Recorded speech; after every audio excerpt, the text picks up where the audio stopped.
weekend I am going bike packing. Stoked about it.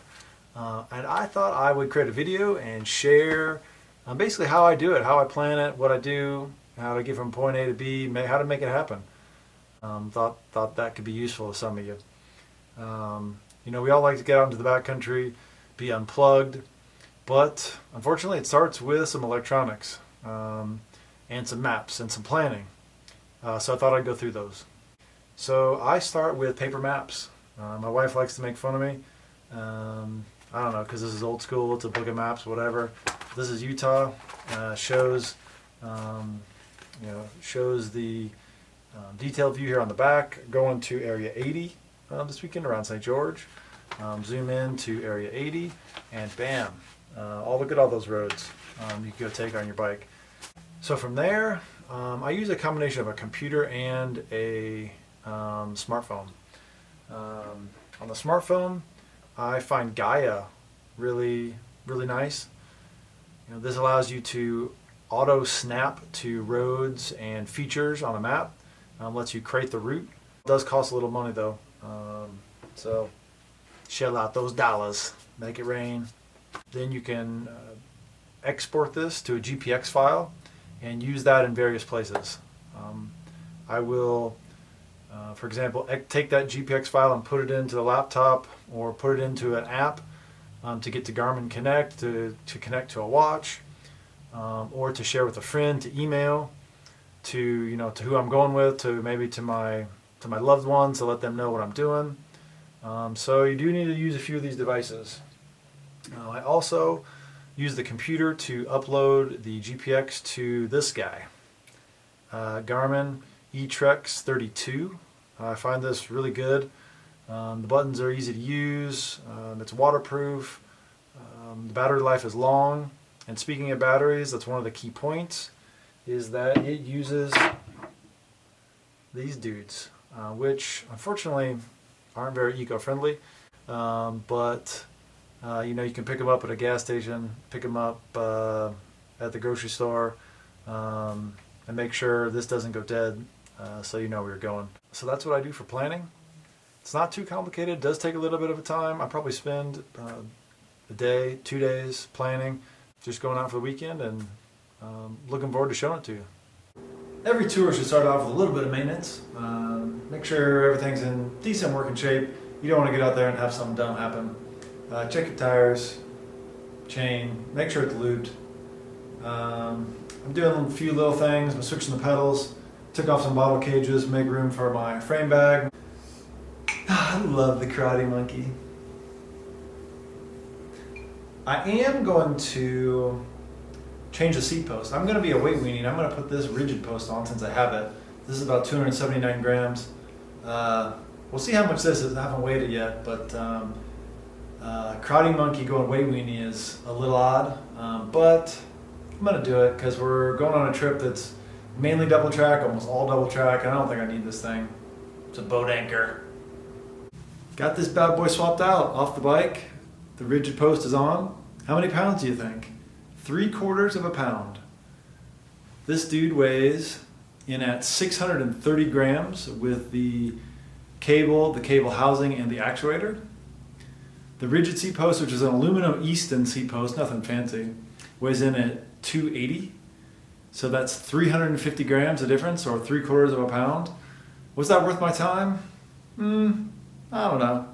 But over 115 miles that we're going to ride this weekend. I mean, maybe I'll take it. Oh, one piece of advice. Don't wrench on your bike the night before a trip. It's a good way to break something and hose your trip. Am I wrenching on this? Is this video the night before the trip? No, I wouldn't do that. By the way, this is the stock dropper that came on the Karate Monkey, so 2019. Getting packed up, getting excited. It's Friday. Headed out for the Bikepack trip this weekend. Headed down to St. George. It's about a 4-hour drive. Normally I'd carpool with somebody, but there's a pandemic going on, so I'm not doing that. My friend is already headed down. The weather's looking pretty good. 60s in the day, maybe 30s at night. Little chilly. Definitely packing some warm weather gear. Hoping to not freeze, but excited about it. Trip so far, bad. No, not bad. Star. Great, it just started out. We're here in the Like- desert. It's beautiful. It's sunny. But like always, I have to wait for this guy to get ready. No. I've had my riding gear on for hours. He's in a t-shirt. Me, but I just like get naked and bam. No. But yeah, day one. I'm just assuming it's gonna be a waste of my weekend. I asked him to come. I invited him. I'm his last resort. Here's my bad boy. Silly Karate Monkey 2019 27.5 plus. Got the Revelate bag in the back. I actually have also the Revelate matching frame bag. Of course, I'm running a 1x setup. Got water on the down tube. Because of the winter gear, I don't normally carry this on the fork, but because of colder weather, I'm doing it. Have a little bit more room. And bag on the front, 2 water bottles, computer, ready to go. All right, Caesar, tell me about your bike setup. What do you got? The best. So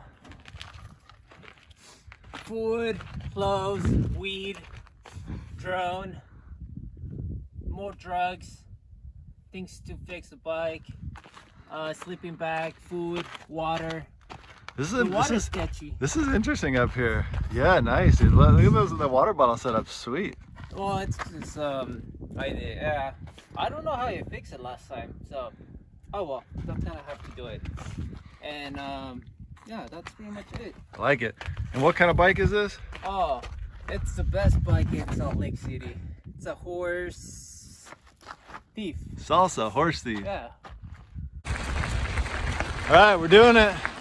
Doing it. Fresh legs. Woo!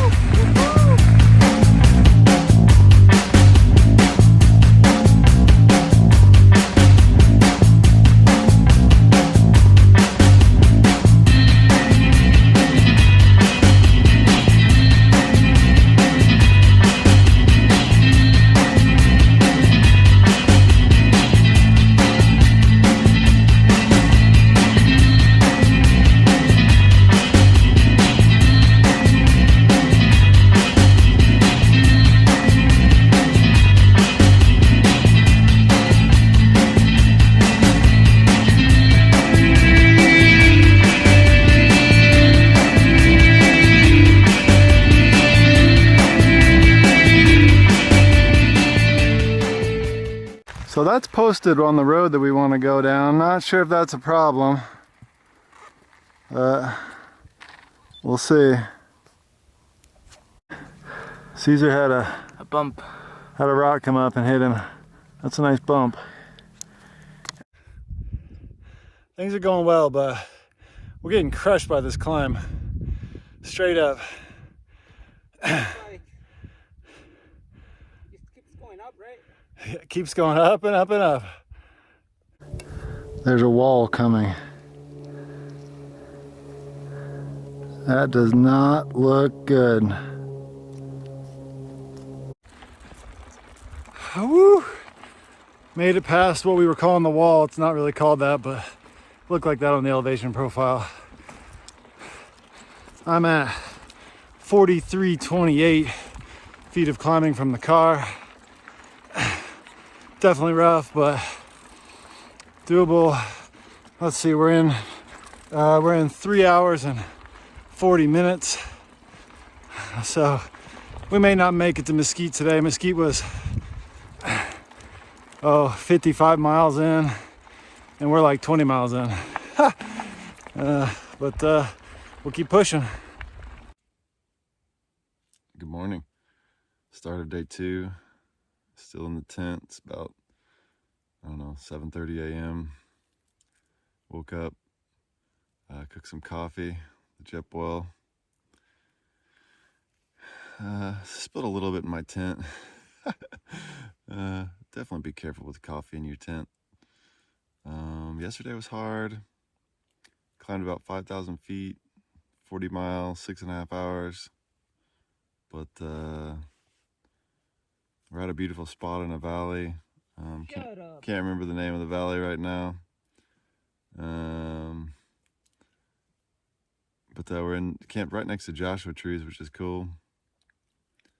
And yeah, today we go to Mesquite, and I don't know, 60 or 80 miles, depending on if we finish or not, but I don't think we will. I think we'll camp again. My partner over there is making weird noises. Such a weird guy. This is definitely a reference of how cold it was last night. There's ice in that bottle. Warming my shoes in the Joshua tree. That's definitely a first. Hey, look at that. 57 miles. But we think it's like 80. All right, man, we made it. We made it past our first climb of the day. What are your thoughts? That thing was hard. It was like half a mile and 2,000 feet of elevation gain. That was hard. But yeah, today we're gonna do 80 miles. No, we're not. Add 4 miles, so 76 miles to go. No. Cheers. We're doing 60 miles today, correction. I'm doing 80. I'm tough. And we go down into the valley. Caesar, what are you getting? It's Jack's spicy chicken and curly fries. Just left Mesquite, crossing back into Arizona. Definitely not my most favorite part of the trip, but not bad. That is one straight road right there. Before those mountains, we turn off the pavement. Hello, Utah. Oh man, so close to being off this pavement.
It's Monday morning.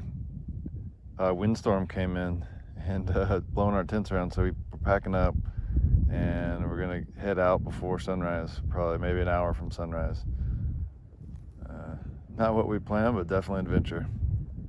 Caesar, What? Caesar, is this exciting or what? This is a waste of my weekend. What are we doing? We're gonna finish it today. 70 miles. We've got our first kind of mechanical. We just think it's low pressure, hopefully not a puncture. It's kind of cold this morning, so hopefully it just dropped pressure.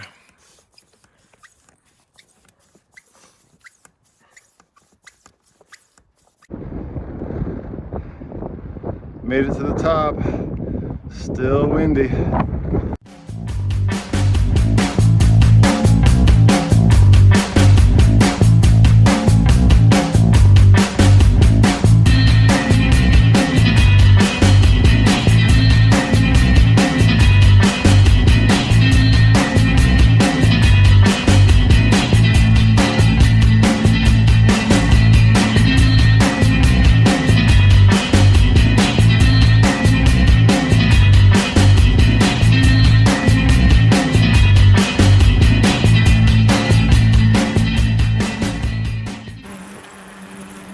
Made it to St. George. A little colder this morning than we thought.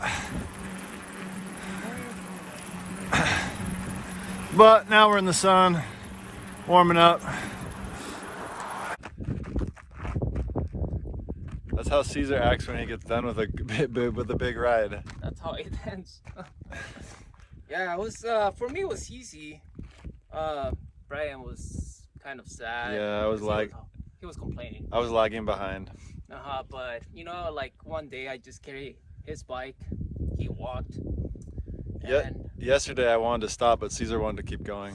yeah, of course. I'm strong. I'm like a a horse. 2 horses of power. That was hard. I thought I'd give a quick summary of the trip.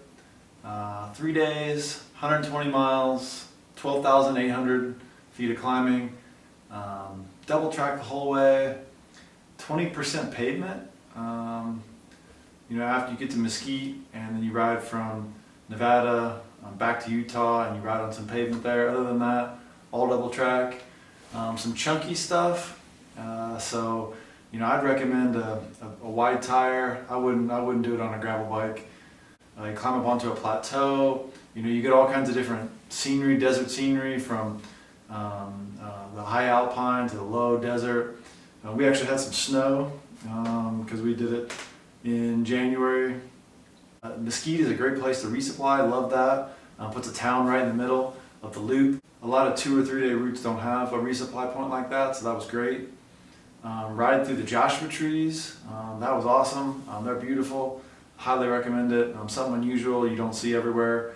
You know, most people think Joshua trees are only in California at the national park, but there are some in this region. Definitely some ATV traffic on the route, some side-by-sides. We had a few people offer us water. They didn't expect to see us, and they liked, you know, that was awesome. But don't plan on that, because who knows.